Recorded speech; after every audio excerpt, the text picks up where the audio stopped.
Assalamualaikum warahmatullahi wabarakatuh. Waalaikumsalam warahmatullahi wabarakatuh. Selamat sore, salam sejahtera bagi kita semua. Terima kasih Bapak Ibu tim pembimbing dan pemuji yang hadir pada sore hari ini untuk mengikuti proposal atas nama Novia. Ya, untuk itu mari kita membuka bersama ujian seminar proposal ini dengan sama-sama membaca Bismillahirrahmanirrahim. Untuk melanjutkan ujian seminar proposal ini, saya persilahkan ke pembimbing 1, Ibu Dr. Arida, STMSC, dipersilahkan Bu. Silakan. Ya, baik. Terima kasih Ibu Dr. Wahira atas pembukaan seminar proposal untuk Saudari Novia. Baik, untuk selanjutnya di sini juga sudah ada beberapa mahasiswa ya yang hadir. Mudah-mudahan nanti juga bisa berkontribusi bertanya karena ini adalah seminar proposal tempat kita belajar dan saling memberikan masukan. Baik, untuk mempersingkat waktu, Saudari Novia, Anda dipersilakan untuk mempresentasikan proposal penelitiannya dengan judul Manajemen Mutu Pembelajaran di SMA Negeri 1 Wonomulyo. Waktu dan tempat dipersilahkan. Baik, Assalamualaikum warahmatullahi wabarakatuh. Waalaikumsalam warahmatullahi. Terima kasih atas kesempatan yang diberikan oleh pimpinan sidang, kemudian pembimbing, penanggap, serta mahasiswa yang hadir pada hari ini di virtual Zoom. Baik, saya Novia dengan NIM 174304209 akan menseminarkan proposal penelitian saya yang berjudul Manajemen Mutu Pembelajaran di SMA Negeri 1 Wonomulyo. Bab 1, pendahuluan. Landasan yuridis Undang-Undang Republik Indonesia Nomor 20 Tahun 2003 Pasal 1 tentang Sistem Pendidikan Nasional yang berbunyi, pendidikan adalah usaha sadar dan terencana mewujudkan suasana belajar dan proses pembelajaran agar peserta didik secara aktif mengembangkan potensi dirinya. Kemudian landasan teoritis menurut Mujono 2006, mutu pembelajaran merupakan hal pokok yang harus dibenahi dalam rangka peningkatan mutu pendidikan. Dalam hal ini, guru menjadi titik fokusnya dan proses pembelajaran. Guru dituntut untuk memakai metode, media, strategi, dan proses pembelajaran dengan melibatkan 3 komponen kinerja guru, yaitu perencanaan, pelaksanaan, dan evaluasi pembelajaran, sehingga dapat menghasilkan mutu dalam pembelajaran yang efektif. Kemudian landasan empiris, kondisi ideal, guru menjadi titik fokus dalam proses pembelajaran. Guru dituntut untuk melaksanakan tugas atau pekerjaannya dalam proses belajar mengajar dengan melibatkan 3 komponen kinerja guru, yaitu merencanakan, melaksanakan, dan mengevaluasi pembelajaran. Kondisi di lapangan, kurang optimalnya manajemen mutu pembelajaran di SMA Negeri 1 Wonomulyo dikarenakan kurang pengetahuannya tenaga pendidik mengenai pedoman pengajaran yang diterapkan, kemudian keterbatasan sumber daya di mana ada beberapa guru bidang studi yang merangkap menjadi 2 guru mata pelajaran sekaligus, serta sarana prasarana yang kurang mendukung dalam menunjang proses pembelajaran. Kemudian fokus penelitian saya ada 3, yaitu bagaimana manajemen mutu pembelajaran dalam hal perencanaan, kemudian bagaimana manajemen mutu pembelajaran dalam hal pelaksanaan, dan bagaimana manajemen mutu pembelajaran dalam hal evaluasi pembelajaran di SMA Negeri 1 Wonomulyo. Kemudian tujuan penelitian untuk mengetahui manajemen mutu pembelajaran dalam hal perencanaan pembelajaran di SMA Negeri 1 Wonomulyo, untuk mengetahui manajemen mutu pembelajaran dalam hal pelaksanaan, dan untuk mengetahui manajemen mutu pembelajaran dalam hal evaluasi pembelajaran di SMA Negeri 1 Wonomulyo. Kemudian manfaat penelitian, manfaat teoritis. Penelitian ini diharapkan dapat menambah wawasan serta pengalaman dalam mengembangkan ilmu di bidang manajemen mutu pendidikan. Kemudian manfaat praktis di sini bagi pemerintah sebagai bahan masukan dan gambaran bagi pemerintah daerah di dalam menentukan kebijakan terkait mutu pendidikan di satuan pendidikan. Kemudian bagi sekolah, penelitian ini diharapkan dapat menambah wawasan khasana ilmu pengetahuan dan bahan masukan untuk perbaikan serta sebagai bahan pertimbangan dan meningkatkan mutu pembelajaran melalui manajemen mutu pembelajaran. Kemudian bagi pengembang keilmuan, hasil penelitian ini diharapkan dapat menjadi sumber informasi dan sumbangsi pemikiran yang positif. Kemudian penelitian terdahulu menurut penelitian terdahulu yang pertama Misteriani 2012 dengan judul Manajemen Peningkatan Mutu Madrasah Aliyah Negeri Kabupaten Karo disimpulkan bahwa kurang maksimalnya pencapaian mutu di Madrasah Aliyah Negeri Kabupaten Karo dikarenakan keterbatasan sumber daya serta sarana prasarana yang kurang mendukung. Kemudian Ana Anisatul Khoiro 2015 dengan judul Manajemen Mutu Pembelajaran Pendidikan Agama Islam di Madrasah Ibtidaiyah Al-Qoriyah 01 Semarang disimpulkan bahwa manajemen mutu pembelajaran yang baik menerapkan mutu perencanaan, mutu pelaksanaan, dan mutu evaluasi. Kemudian yang terakhir Alfiatus Solika 2014 dengan judul Strategi Peningkatan Mutu Pembelajaran pada Sekolah Unggulan di MT Darul Alinin Pantian Woro Nganjuk disimpulkan bahwa guru adalah pemegang tombak kesuksesan pendidikan dan dituntut harus memiliki keterampilan yang tinggi untuk menerapkan strategi peningkatan mutu pembelajaran. Kemudian bab 2 tinjauan pustaka manajemen menurut Hasibuan M 2008 memberikan pengertian manajemen sebagai ilmu dan seni mengatur proses pemanfaatan sumber daya manusia dan sumber-sumber lainnya secara efektif dan efisien untuk mencapai suatu tujuan tertentu. Kemudian mutu menurut Salis 2006 menyatakan bahwa mutu atau kualitas adalah kesesuaian dengan kebutuhan pasar atau kualitas adalah apapun yang menjadi keutuhan dan keinginan konsumen. Kemudian pembelajaran adalah setiap upaya yang sistematik dan sengaja untuk menciptakan agar terjalin kegiatan interaksi edukatif antara peserta didik dan pendidik yang melakukan kegiatan pembelajaran untuk mencapai tujuan pembelajaran. Kemudian komponen mutu pendidikan ada 8 komponen. Yang pertama, kepemimpinan kepala sekolah. Kepala sekolah adalah orang yang diberi tugas dan tanggung jawab mengelola sekolah, menghimpun, memanfaatkan, dan menggerakkan seluruh potensi sekolah secara optimal untuk mencapai tujuan.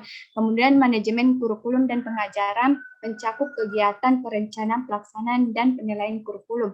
Kemudian manajemen pendidik dan tenaga pendidikan berkaitan dengan mendayagunakan tenaga pendidik secara efektif dan efisien untuk mencapai hasil yang optimal. Kemudian manajemen kesiswaan berkaitan dengan peserta didik, mulai masuknya peserta didik hingga keluarnya peserta didik dari sebuah sekolah. Kemudian manajemen keuangan dan pembiayaan berkaitan dengan dana atau dana yang dikeluarkan dan dimanfaatkan secara optimal untuk menunjang tercapainya tujuan pendidikan. Kemudian manajemen sarana prasarana berkaitan dengan alat-alat dan sarana yang digunakan untuk menunjang proses pencapaian tujuan pembelajaran di sekolah. Kemudian manajemen hubungan sekolah dengan masyarakat berkaitan dengan adanya partisipasi aktif dari warga sekolah, orang tua siswa, serta stakeholder untuk menunjang peningkatan mutu pendidikan di sekolah. Kemudian manajemen layanan khusus meliputi manajemen perpustakaan, kesehatan, dan keamanan sekolah. Kemudian standar mutu pendidikan, ada 8 standar mutu pendidikan yang bisa kita lihat bahwa yang pertama itu standar kompetensi lulusan, standar isi, standar proses, standar tenaga pendidik, sarana prasarana, pengelolaan, standar pembiayaan, dan standar penilaian. Kemudian faktor yang mempengaruhi mutu menurut Sadarwin Danim 2007 mengatakan bahwa jika sebuah institusi hendak meningkatkan mutu pendidikannya, maka minimal harus melibatkan 5 faktor yang dominan. Yang pertama, kepemimpinan kepala sekolah, siswa, guru, kurikulum, dan jaringan kerjasama. Kemudian komponen manajemen mutu pembelajaran dilihat dari 3 komponen, yaitu yang pertama perencanaan mutu, pelaksanaan mutu, kemudian evaluasi penilaian mutu pembelajaran. Kemudian kerangka konseptual, manajemen mutu pembelajaran di SMA Negeri 1 Nomulyo melibatkan 3 komponen. Yang pertama perencanaan, pelaksanaan, dan penilaian, di mana perencanaan ini kepala sekolah dan tenaga pendidik melakukan rapat untuk membahas rancangan kerja sekolah atau yang biasa disebut RKS. Kemudian tenaga pendidik juga dituntut untuk dapat menguasai dapat menyusun pedoman pengajaran berupa menyiapkan RTP dan silabus. Kemudian pelaksanaan mutu pembelajaran mengaplikasikan mengoperasikan semua perangkat pembelajaran dalam proses mengajar sesuai dengan perencanaan yang telah disusun sebelumnya. Kemudian penilaian evaluasi mutu pembelajaran dilihat dari output atau hasil yang didapatkan oleh peserta didik berupa prestasi akademik peserta didik. Kemudian ketiga komponen tersebut memiliki faktor yang mempengaruhi. Yang pertama faktor penghambat dan faktor pendukung. Faktor penghambat di sini kurang pengetahuannya tenaga pendidik mengenai metode pengajaran yang diterapkan. Kedua, masih ada beberapa guru bidang studi yang merangkap menjadi 2 guru mata pelajaran sekaligus. Kemudian ketiga yaitu sarana prasarana yang kurang memadai untuk menunjang pencapaian mutu pendidikan di sekolah. Kemudian faktor pendukung dilihat dari kemampuan manajerial kepala sekolah, kemudian proses perekrutmen tenaga pendidik dan tenaga kependidikan, kemudian pengadaan sarana prasarana, kemudian yang terakhir yaitu workshop pelatihan atau diklat yang diselenggarakan untuk meningkatkan kemampuan kinerja guru. Kemudian dari faktor-faktor yang pengaruh tersebut sehingga dapat terwujud pencapaian peningkatan mutu pembelajaran di sekolah. Bab 3, metode penelitian, pendekatan dan jenis penelitian. Pendekatan yang digunakan pendekatan kualitatif, jenis deskriptif, pendekatan yang berusaha mengungkapkan kejadian yang ada di lokasi penelitian secara menyeluruh melalui pengumpulan data secara alami dengan memanfaatkan peneliti sebagai instrumen kunci untuk mencari data. Kemudian kehadiran peneliti berperan sebagai instrumen utama dalam mengumpulkan data atau informasi dan berupaya mengungkapkan fakta untuk mendeskripsikan melalui pengumpulan data, dan peneliti juga menyiapkan pedoman wawancara. Lokasi penelitian di SMA Negeri 1 Wonomulyo, Jalan Gatot Subroto, nomor 3, Kecamatan Wonomulyo, Kabupaten Polewali Mandar. Kemudian sumber data primer merupakan sumber data utama yang diperoleh dari kepala sekolah dan guru rumpun keilmuan IPA IPS. Kemudian sumber data sekunder atau sumber data penunjang yaitu meliputi dokumen-dokumen yang relevan. Kemudian teknik pengumpulan data, peneliti melakukan 3 teknik pengumpulan data. Yang pertama wawancara, observasi, dan dokumentasi. Kemudian analisis data menggunakan reduksi data, penyajian data, dan penarikan kesimpulan. Pengecekan keabsahan data menggunakan trimulasi sumber, di mana mengecek uji kredibilitas data yang diperoleh dari berbagai sumber. Kemudian triangulasi metode merupakan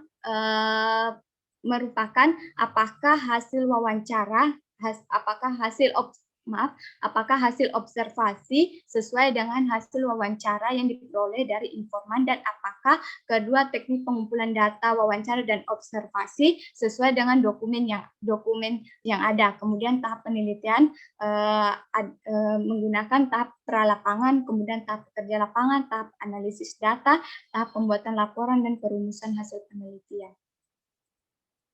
Terima kasih, saya kembalikan ke Ibu Faridah.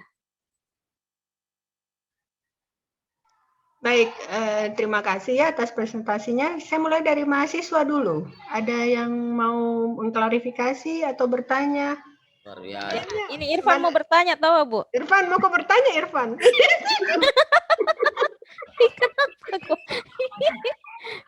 Betul. Oke, kalau tidak ada ya, kita langsung ke Ibu Irma kalau begitu.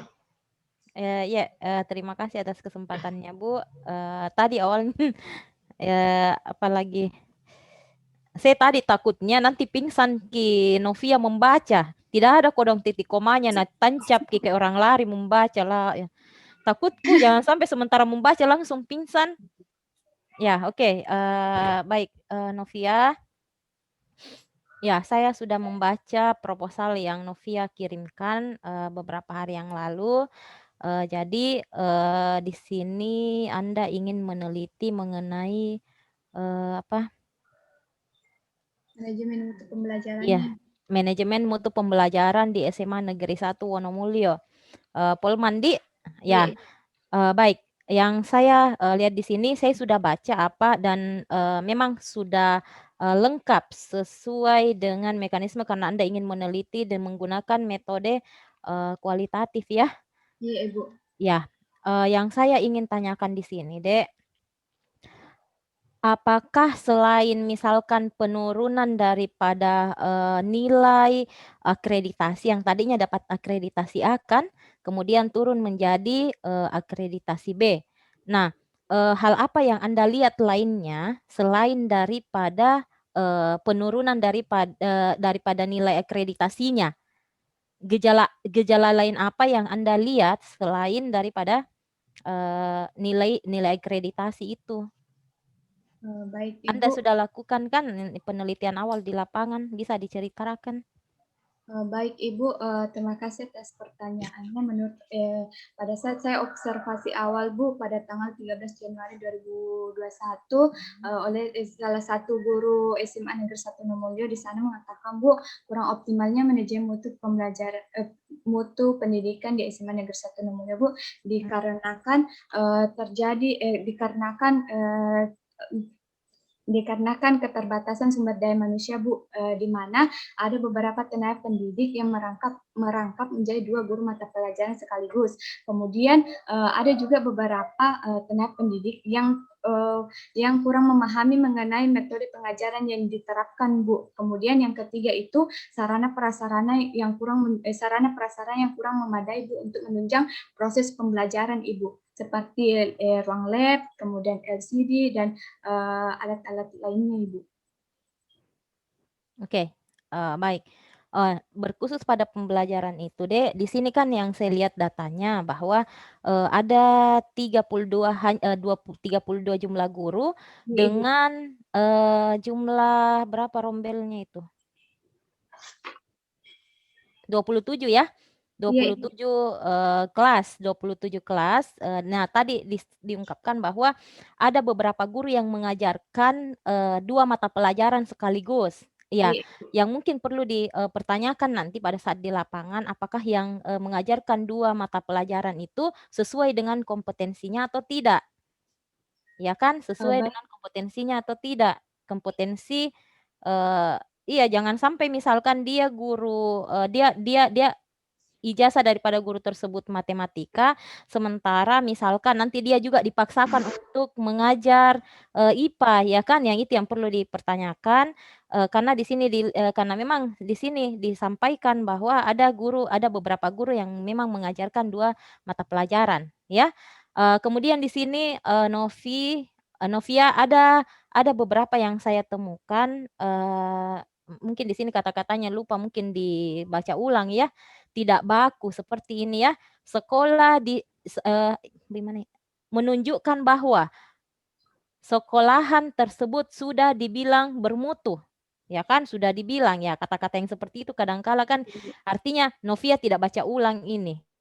Jadi harus diperhatikan betul, Dek, kata-katanya. Kemudian mungkin perlu Novia tambahkan sedikit mengenai keadaan di lapangan. Jangan sampai ya misalkan penelitian yang terdahulu yang lebih mendominasi ketimbang lokasi penelitian yang akan Novia teliti nanti, ya. Kemudian dari segi ya di sini kerangka konsepnya sudah ya sesuai dengan fokusnya. Yang saya mau pertanyakan di sini adalah bab 3-nya. Yang bab 3 di mana sumber datanya, Novia. Nah, ya sumber data kan di sini Novia sampaikan bahwa kepala sekolah, kemudian guru bidang studi ya? Iya Bu, guru bidang studi, perwakilan dari IPA dan IPS.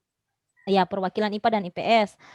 Di sini bisa dijelaskan, Dek, berapa orang yang Anda libatkan di dalam pengambilan data nanti. Jadi beberapa orang yang Anda wawancara sumber datanya dan berapa triangulatornya. Karena Anda kan membahasakan juga di sini ada triangulasi. Setelah sumber data yang sumber, karena ada triangulasinya. Jadi berapa orang yang Anda siapkan untuk triangulasi, kemudian sumber data utama berapa orang. Nah, di mana triangulatornya nanti itu kan yang akan memverifikasi terhadap sumber data utama ya dari hasil wawancara Anda. Ya, kemudian saya lihat daftar pustakanya dan saya baca di dalam apakah memang betul apa yang ada di dalam makalah Anda, proposal Anda itu sudah tepat. Jangan sampai terlalu banyak ke daftar pustakanya dan memang tidak ada di dalam di isinya. Ya. Mohon maaf Ibu, sesuai dengan yang Sudah yang dicek update kembali? ini. Iya Ibu. Tapi Oh. mungkin ada beberapa yang beberapa ahli yang saya masukkan double Bu. Ini ya. Ya bisa dicek kembali deh. Nah, oke. Iya Ibu. Secara keseluruhan memang sudah layak untuk turun ke lapangan. Saya pikir tidak usah terlalu ini karena kerangka konsepnya juga sudah sangat jelas apa yang Anda ingin dapat daripada fokus penelitian Anda nanti. Baik, Ibu Farida, terima kasih atas kesempatannya. Selamat kepada Novia. Semoga cepat melanjutkan proposalnya ya. Iya Ibu. Ya, makasih Ibu Irma. Untuk selanjutnya, Tabe Ibu Ira. Makasih. Baik, terima kasih Bu Arida, Novia ya. Mungkin untuk di proposal kamu, saya berikan masukan adalah pertama adalah tata tulisnya ya. Tata tulis dari Novia, khususnya pengutipan. Nah, biasanya kalau pengutipan kita langsung maupun tidak langsung itu yang kita pakai itu kan pakai halaman ya. Ini tidak ada halamannya, jadi tolong dikasih karena sesuai dengan panduan. Saya tahu ini kamu pakai setero, ya. Jadi nanti coba dipakaikan halaman karena panduan yang dipakai oleh Fakultas Ilmu Pendidikan itu adalah pakai halaman. Seperti itu yang pertama. Yang kedua adalah untuk kata sambung di awal paragraf. Kata sambung di awal paragraf misalnya kata dalam, namun, demikian ya, untuk dan seterusnya itu tolong dihapus saja karena kayaknya tidak begitu bagus dilihat. Jadi langsung saja. Misalnya penelitian dari Ana Anisul Khairah, tidak usah selanjutnya begitu ya, karena sama dengan kemudian dan seterusnya itu untuk tata tulis. Nah, ini SMA 1 Wonomulyo. Oke, ini memang SMA-nya di sana mendapat akreditasi A. Tapi kenapa tadi alasanmu bahwa ada beberapa hal yang sudah tidak ini lagi? Apakah memang betul seperti itu? Karena biasanya sekolah yang dapat akreditasi A itu sebetulnya secara terstandar itu sudah dianggap baik ya dalam hal capaian 8 standar. Nah, kalau dia mencapai 8 standar artinya mutunya itu sudah lumayan lah ya, bagus. Sehingga ini mungkin perlu dilihat lagi, diobservasi lagi ulang tentang di Wonomulyo ini. Karena saya lihat di SMA, lulusan SMA sana kah? Iya Ibu. Iya Ibu. Di situ ya. Nah, coba dicari tahu lagi kembali karena ini dia akreditasi A. Kalau dilihat dari akreditasinya plus dengan hasil kamu itu tidak begitu nyambung ya, ada apa gitu kan? Nah, tetapi tidak apa-apalah, itu adalah hasil yang kamu dapatkan pada saat observasi dan wawancara, tapi perlu dilihat lagi kembali ya, itu yang pertama. Lalu lebih dijelaskan lagi di latar belakang karena kita bicara tentang mutu pembelajaran.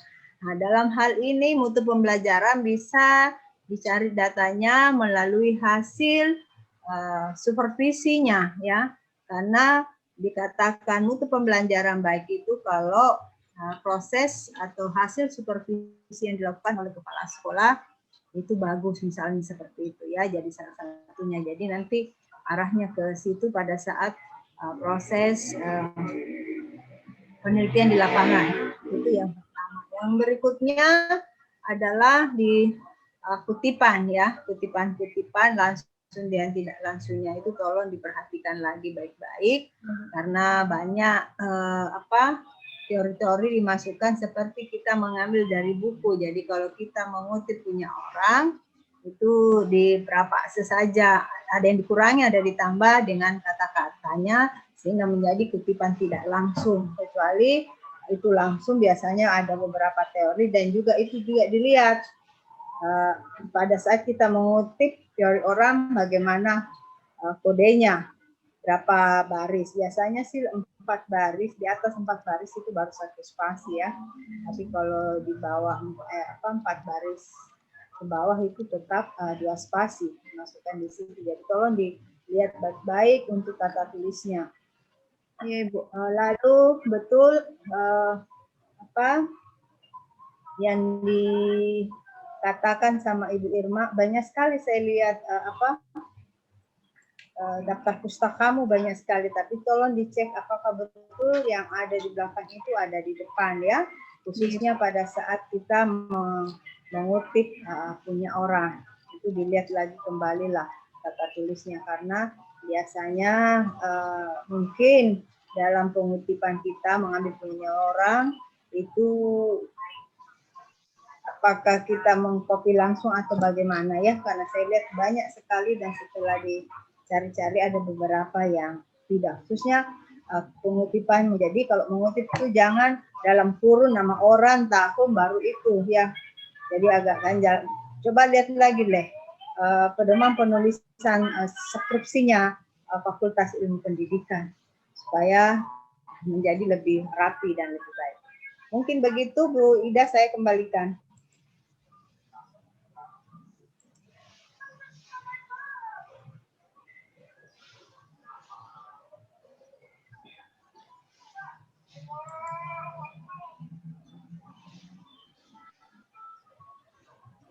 Jadi perlu dilihat lagi ya, Novia, kata tulismu itu.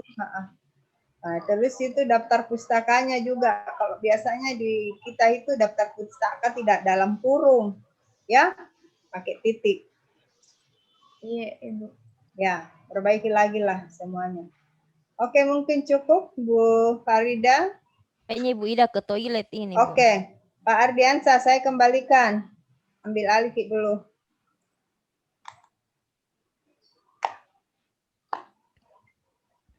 Ya, terima kasih ya, mewakili dari pembimbing selaku pimpinan sidang, Saudari Novia.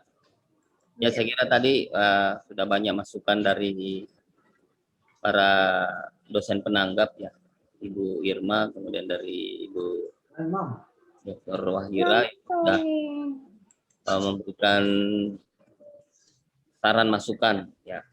Cuman memang selaku pembimbing ya sedikit mungkin saya mengomentari tentang fokus penelitian Anda tentang manajemen mutu pembelajaran. Jadi kalau manajemen mutu pembelajaran saya kira nanti khususnya tadi di tinjauan pustaka itu ya ada 2 versi yang Anda tampilkan di situ, sehingga kalau mungkin nanti bisa dipertegas saja ya, Novia ya. Iya, Pak. Dan apakah larinya kepada kita, kalau ke pembelajaran ya kita berarti ke muatan kurikulumnya aja kepada pembelajaran, ya tidak usah sampai melebar kemana-mana gitu. Ya, terkait tadi memang masalahnya sudah bagus ya di di landasan secara empiriknya itu di lapangan saya lihat sudah cukup jelas, itu sudah cukup bagus ya bahwa adanya guru yang merangkap tugas sebagai guru mata pelajaran itu saya kira akan berdampak kepada kualitas atau mutu, walaupun sebenarnya dalam aturan itu boleh karena antara IPA dengan matematika itu masih serumpun ya, itu masih diperkenankan. Cuman kalau dari sisi keefektifan pembelajaran ya apakah itu bisa diperkenankan atau tidak, karena jangan sampai ini guru-gurunya ini bisa terjadi overload atau kelebihan beban jam mengajar itu yang sangat bisa nanti Novia nanti gali di mana tuh di SMA Negeri Wonomulyo itu, ya, nah, itu sudah cukup. Tadi di tinjauan pustaka itu yang dituliskan ada 8 ya. Ya, Pak. Pertama itu yang terkait dengan administrasi atau manajemen sekolah, kemudian ada standar nasional pendidikan. Ya, yang mana yang terdekat di situ dengan persoalan mutu, ya saya kira itu saja yang di apa namanya, supaya nanti di kerangka konsepnya itu konsisten gitu. Jadi tetap berada di on the track. Jadi tidak lari kemana-mana ini kerangka konsepnya.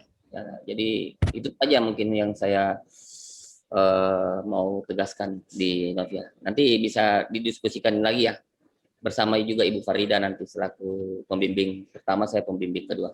Oke, terima kasih. Sukses ya. Sudah bagus ya. Nah, makasih Bu.